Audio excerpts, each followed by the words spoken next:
मित्रों, आज मैं सावन के दूसरे सोमवारी की कथा भगवान भोलेनाथ के सभी भक्तों को सुनाने जा रही हूँ। सावन के दूसरे सोमवारी को भी भगवान शिव को प्रसन्न करने के लिए आपको पहले सोमवार के अनुसार ही व्रत रखना चाहिए, भोलेनाथ की पूजा करनी चाहिए। भगवान की पूजा व व्रत की विधि की कथा आप डिस्क्रिप्शन में दिए लिंक पर क्लिक करके सुन सकते हैं। सावन के दूसरे सोमवारी से जुड़ी कहानी आप लोगों को सुनाने जा रही हूँ। कृपया ध्यानपूर्वक और अंत तक जरूर सुनिएगा। रमेश एक गरीब किसान था। वह अपनी पत्नी सुमन के साथ एक पुराने से मकान में रहता था। एक दिन रमेश खेत से घर वापस आया। उसके घर आते ही उसकी पत्नी बोली, आप आ गए, मैं अभी आपके लिए खाना बनाती हूँ। तो रमेश बोला, हो जल्दी से खाना बना दे, बहुत जोर की भूख लगी है। खाना बनाते बनाते ही उसकी पत्नी बोली, सुनो जी, कुछ दिनों में सावन मास शुरू हो जाएगा और हमारी छत पिछली बरसात में बहुत टपकती थी, इसलिए इस साल सावन आने से पहले इसकी मरम्मत करवा लेते।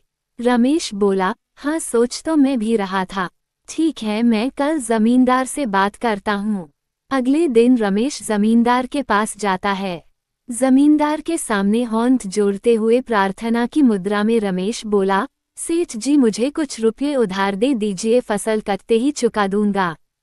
जमींदार बोला, वाह, पिछला कर्ज तो तुझसे चुकाया नहीं जा रहा, नया चाहिए। पिछले साल सूखा पड़ गया तो तूने कर्ज नहीं चुकाया, मैं अब तुझे एक पैसा भी नहीं दूंगा। रमेश निराश होकर घर वापस आ जाता है। कुछ दिनों बाद सावन शुरू हो जाता है।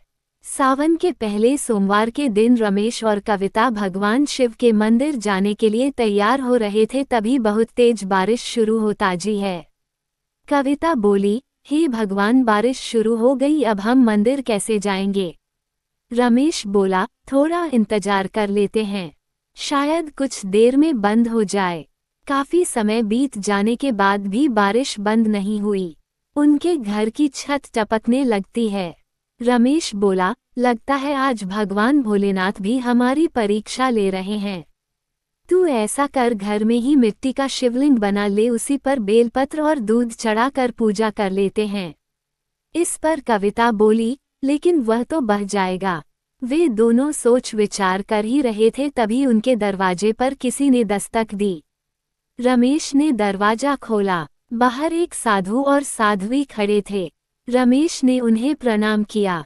साधु महाराज बोले, बालक, हम दूसरे गांव से आए हैं, यदि तुम्हें कोई परेशानी न हो तो बारिश बंद होने तक तुम्हारे घर में रुक सकते हैं। रमेश बोला, बाबा आपका स्वागत है, आपके आने से मेरा घर पवित्र हो गया। दोनों अंदर आकर बैठ जाते हैं। कविता पूजा करने के लिए शिवलिंग बना रही थी। कविता को शिवलिंग बनाते देख साधु महाराज पूछ बैठे, बेटी तुम शिवलिंग क्यों बना रही हो? कविता बोली, बाबा आज हम दोनों का उपवास है, हम बारिश के कारण पूजा करने मंदिर नहीं जा पाए, इसलिए घर में शिवलिंग बनाकर पूजा करना चाहते हैं।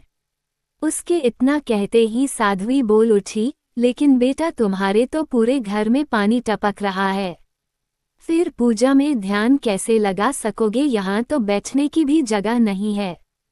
तब कविता बोली, माताजी, भगवान शिव आज हमारी परीक्षा ले रहे हैं, लेकिन हम आज उनकी पूजा पूरी अवश्य करेंगे।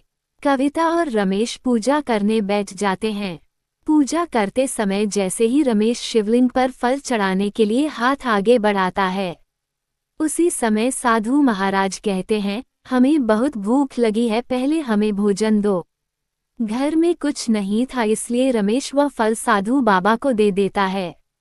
तभी कविता शिवलिंग पर दूध चढ़ाने लगती है। उसके दूध चढ़ाने से पहले ही साध्वी कहती है, मुझे भी बहुत भूख लगी है। साध्वी की बात सुन कविता कहती है, माताजी अब तो हमारे घर में कुछ खाने के लिए नहीं है, ये भी आज खेत पर नहीं जा पाए, आज मजदूरी मिलती तभी भोजन पकता। साध्वी बोली, कोई बात नहीं, ये दूध ही हमें दे दो।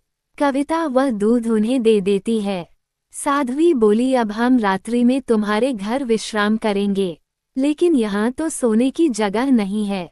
रमेश बोला, आप चिंता न करें, आप आराम करें, हम यहीं दरवाजे के पास बैठकर रात गुजार लेंगे। रात को रमेश और कविता बातें करते हैं। रमेश बोला, आज तो भगवान भोलेनाथ की पूजा भी नहीं कर सके, उपवास कैसे पूरा होगा। कविता बोली, कोई बात नहीं, हम कल उपवास पूरा करेंगे, सुबह आप कुछ फल ले आइएगा। बातें करते करते दोनों सो जाते हैं। सुबह जब उनकी आंख खुलती है तो वहां साधु और साध्वी नहीं थे और वह मिट्टी का शिवलिंग सोने का बन चुका था। उनका पूरा घर बहुत सुंदर बन गया था। एक कोने में अन्न धन के ढेर लगे थे। रमेश और कविता शिवलिंग के सामने बैठकर रोने लगे। रमेश अपनी पत्नी से बोला, भगवान भोलेनाथ और मां पार्वती स्वयं हमारे घर आए और हम उन्हें पहचान न सके। उसकी बात सुन कविता बोली, भगवान हमें स्वयं दर्शन देने आए थे। इतनी बारिश में इतना कष्ट उठाकर दोनों शिवलिंग के आगे नतमस्तक हो जाते हैं। मित्रों, इस तरह भगवान भोलेनाथ अपने भक्तों की सहायता करते हैं। मिलती हूँ फिर एक अगले कथा में, तब तक के लिए हर हर महादेव। जय शिव शंकर।